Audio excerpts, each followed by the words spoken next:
Think about the decision you've been avoiding for months.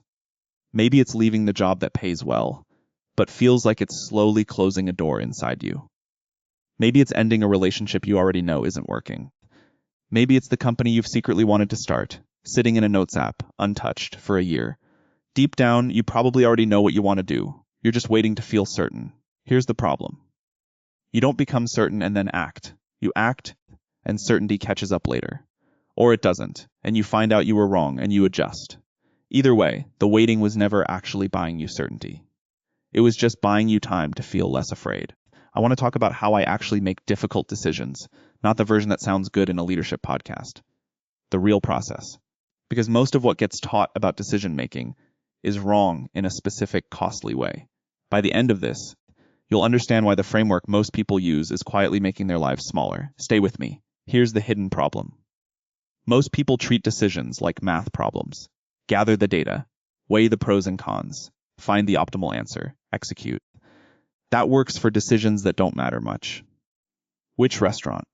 Which flight? Which laptop? It completely breaks down for the decisions that actually shape your life. Because the decisions that matter most, who to build a company with, when to leave something safe, what to bet years of your life on, share one trait in common. They are irreducibly uncertain. There is no spreadsheet that resolves them.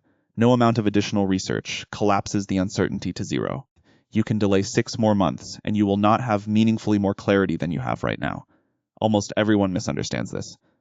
The feeling of, I need more information before I decide is, for most big decisions, not actually a request for information.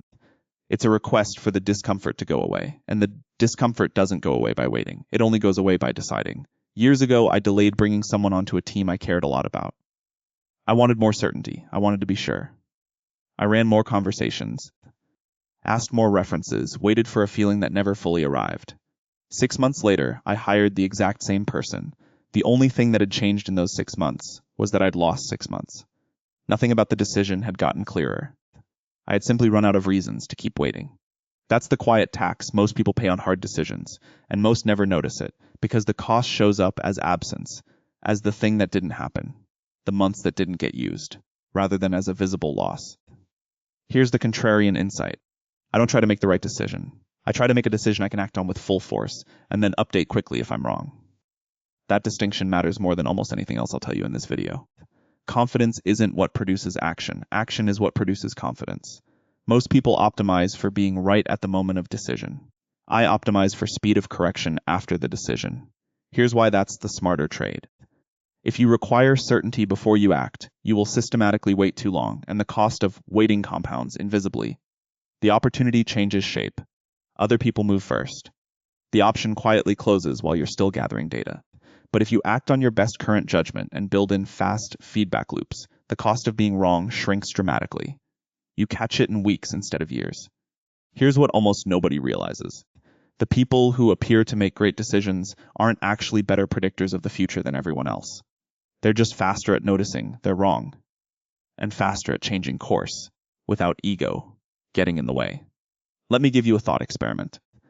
2 founders facing the same hard call, whether to kill a product that isn't working. The first spends 3 months building a detailed analysis, surveys, financial models, competitive research. By the time it's done, the team has lost 3 more months of momentum, and morale has quietly cratered because everyone already knew the answer. The second makes the call in a week, based on a gut read plus a few key signals, and tells the team explicitly, I might be wrong. If we don't see this signal in 60 days, we reverse. The second founder looks reckless, as on paper. She's actually making the lower risk decision because the cost of being wrong is capped, and the cost of waiting is eliminated entirely. This is where almost everyone gets it backwards. They assume the careful, slow process is the safe one. Often it's the opposite.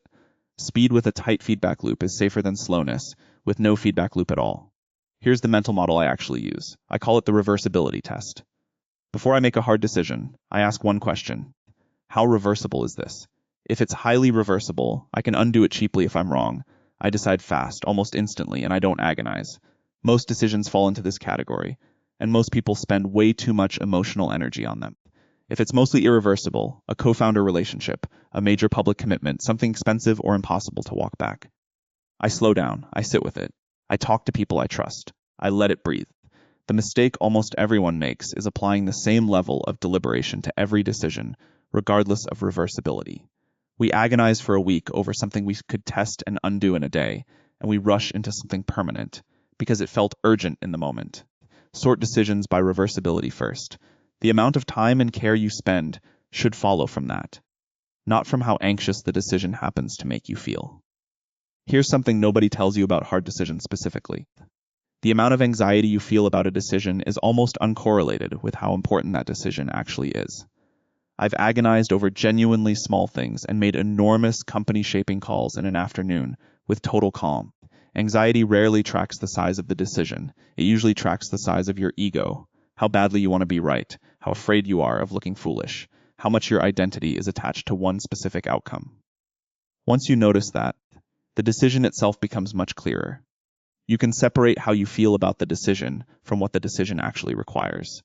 That separation is one of the most useful skills I know. There's a moment I still think about. Early on, I had to tell someone close to a project that it wasn't working, that we were ending it. I delayed that conversation for almost a month, telling myself I was being thoughtful, giving it the respect it deserved. When I finally had the conversation, the person said something I didn't expect. They said, "I knew this was coming weeks ago. I just wished you'd told me sooner." I had spent a month protecting myself from a hard conversation and called it kindness. It wasn't kindness. It was delay wearing kindness as a disguise. That's the pattern with decisions involving other people. Clarity is kindness. Delay is cruelty, disguised as compassion. People think taking longer, softening the blow over weeks, gives the other person more dignity. Usually it does the opposite. People can feel when a decision has already effectively been made and is just being postponed for the decision maker's comfort.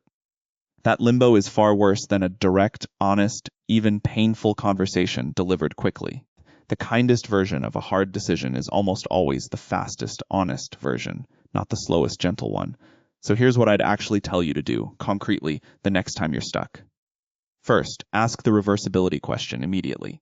If you can undo it cheaply, stop deliberating and decide today. Second, if it's irreversible, give yourself a hard deadline. A real date, not infinite time. Because open-ended deliberation doesn't produce better decisions. It just produces more anxiety. Third, write down, before you decide, what evidence would tell you in 60 or 90 days that you were wrong. This forces you to commit to a feedback loop instead of just hoping it works out. Fourth, notice when your hesitation is really about fear of looking bad rather than genuine uncertainty about the right path. Name it out loud if you have to. It loses most of its power once you name it. Fifth, when the decision involves someone else's well-being, default to speed and honesty over delay and softness. You're not protecting them by waiting. You're protecting yourself. Here's my final prediction. The people who will look in 10 years like they had unusually good judgment, the ones everyone points to and says they always seem to make the right calls, will mostly not be people who predicted the future better than anyone else. They'll be the people who decided fast on reversible things, decided carefully, but on a deadline on irreversible things, and corrected quickly and without shame whenever they were wrong. That's the entire skill. It's learnable. It has very little to do with intelligence, and almost everything to do with how you relate to uncertainty and how fast you're willing to admit a mistake. So here's the real question I'd leave you with. It's not, how do I make the right decision? It's this. What decision have you been sitting on right now, today, that you're treating as if it requires certainty, when what it actually requires is just a deadline and the willingness to be wrong in public? 10 years from now, your life won't be shaped by the decisions you got perfectly right. It will be shaped by the few moments when you acted, before you felt ready.